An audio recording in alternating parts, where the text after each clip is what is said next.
Hello, I am Kodili-nye, the son of the wonderful. Welcome back to another round of street vlogging. And we are marching forward, and we are taking territories, and we are making impact. Just because you are watching our videos, because you are sharing also our videos. The sun is bright, and our future is going wonderfully well. And I do believe that you will always help to promote our homeland by sharing and supporting all our efforts. And I say kudos to all of you. And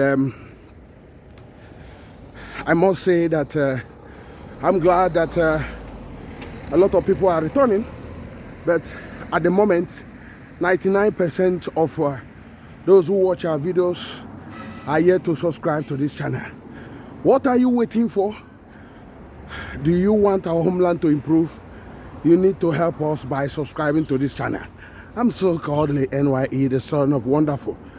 And we are going to continue our discussion about, this will be part 2 of this discussion. Because some hours ago about what the Soludo has been talking and what he talked in North America,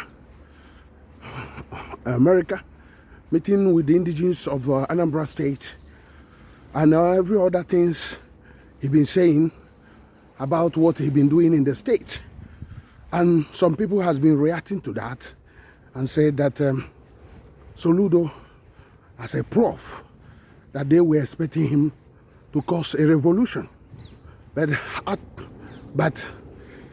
the moment, he has not actually done something close to a revolution. That what they were expecting Soludo is to lead a revolution in many areas in the state. But they talked about many places, which in this part 2 we are going to be discussing.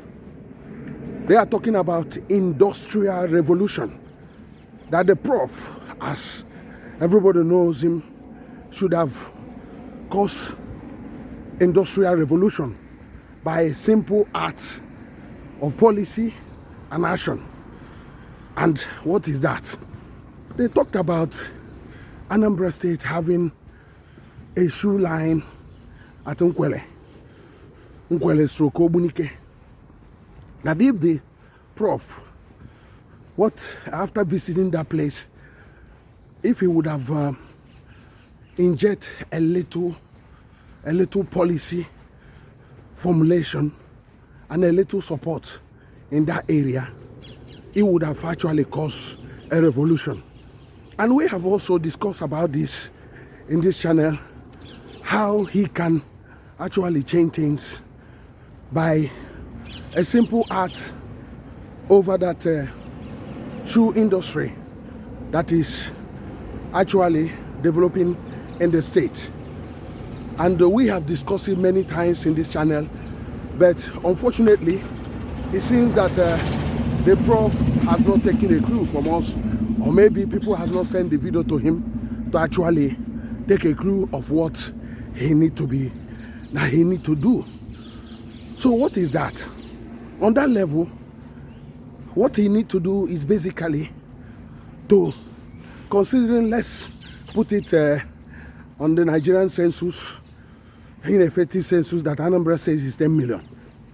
So now, Anambra State being 10 million, have we ever asked ourselves that the government can support the production of these shoes up to 4 million just for Anambra State?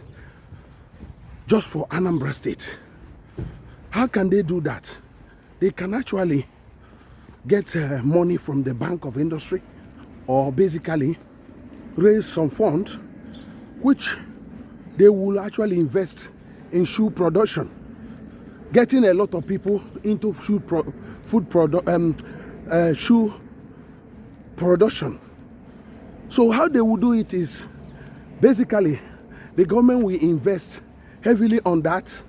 That it will give maybe 1,000 people or 10,000 people to produce 4 million pairs of shoes, and the government will buy it off at a particular rate, and the government will now have a mega warehouse for shoe where those shoes will be sold to the public or even marketed abroad.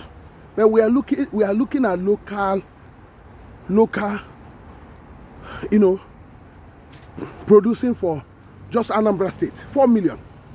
So the 4 million of pairs of shoes, which the government will be making not less than 1,000 from each of these pair of shoes. So do your own calculations, and at the same time forcing production in the state, actually increasing production level in the state. That's what we are talking about, causing a revolution. So now if the government escalates it to the whole of Nigeria and also escalating it into exportation, think about that Anambra State might be producing close to half a billion shoes. So think about that. So that's what we are talking about. So this is how the prof can actually cause a revolution on this shoe issue. Up till now, no electricity has been provided for those guys, and there is nothing done in the area of helping them to source their raw materials, bulk purchase of raw material. Nothing at the moment. After meeting and seems a bit surprised what the type of shoes they are producing. It's good to say you are wearing their shoes, but another thing is to cause a revolution by basically inducing mass production. Because what they need is basically that the government will support them so that they will concentrate on production, not thinking about how do they sell the shoes and all those things, so that they can produce quantum. From now till December, if the government is serious about that, in 3-4 months would have produced millions of shoes, which the government will help to basically market, by setting up a marketing outfit.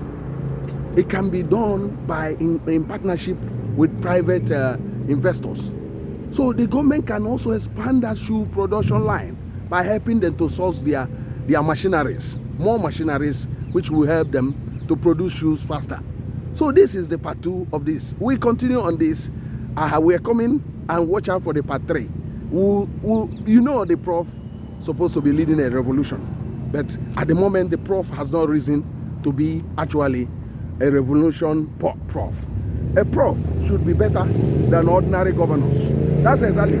So that's why we are talking, and our argument and others are saying that the prof is here to lead a revolution in the area in Anambra State, and hopefully that the prof will start to do something over that.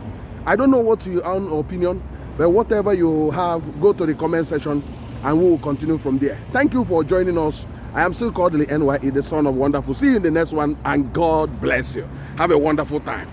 Bye.